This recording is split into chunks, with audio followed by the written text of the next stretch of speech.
There's something unsettling in the air surrounding Shaduer Sanders and his NFL future with the Cleveland Browns. It's not doom, not yet, but the vibes? Off. And while the headlines haven't erupted into full-on chaos, there's a growing sense that the young quarterback may have just jeopardized his chance to become QB1 in Cleveland. It's not official, but it's real enough to make you pause. This isn't just a young man speeding kind of story.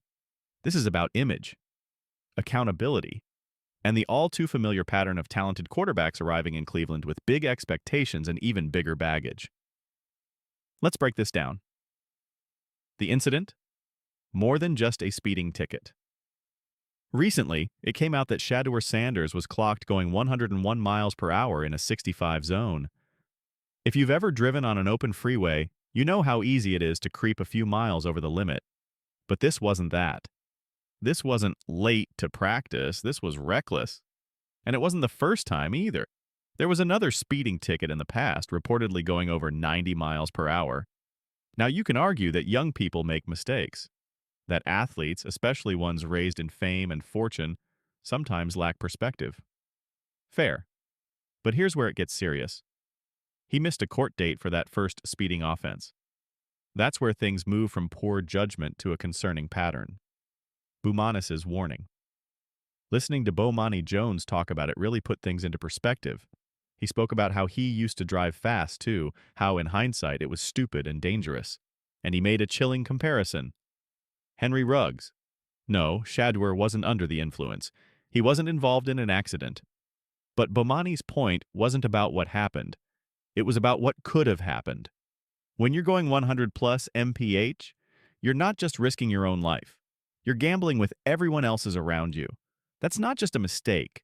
That's irresponsibility with real consequences. The QB1 standard. And here's why this hits harder. Shaduer Sanders isn't just another athlete. He's the potential face of an NFL franchise. The quarterback, the de facto CEO of the locker room, the example, the leader. And Cleveland? Cleveland is tired of drama at QB. Since 1999, the Browns have burned through 40 quarterbacks. You know the names: Johnny Manziel, Baker Mayfield, Deshaun Watson. Each one brought more controversy than consistency. And now, here comes Shaduer.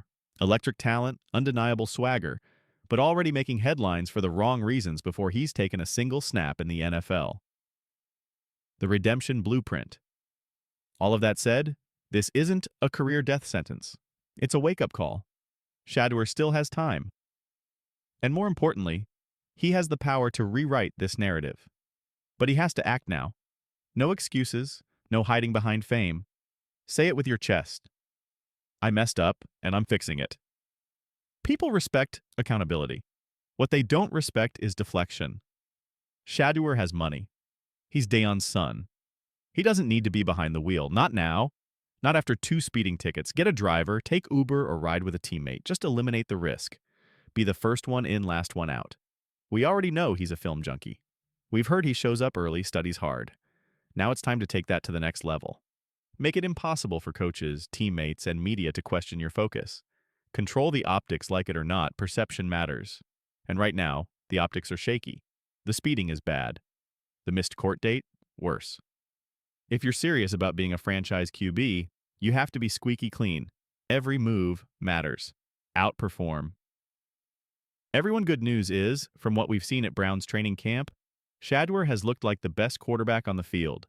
ESPN and Cleveland beat reporters have shown him leading the charge in reps and decision-making. That's what's going to keep him in the conversation. Why this matters. For Colorado, for Deion, for the Sanders legacy. This isn't just about Shaduer.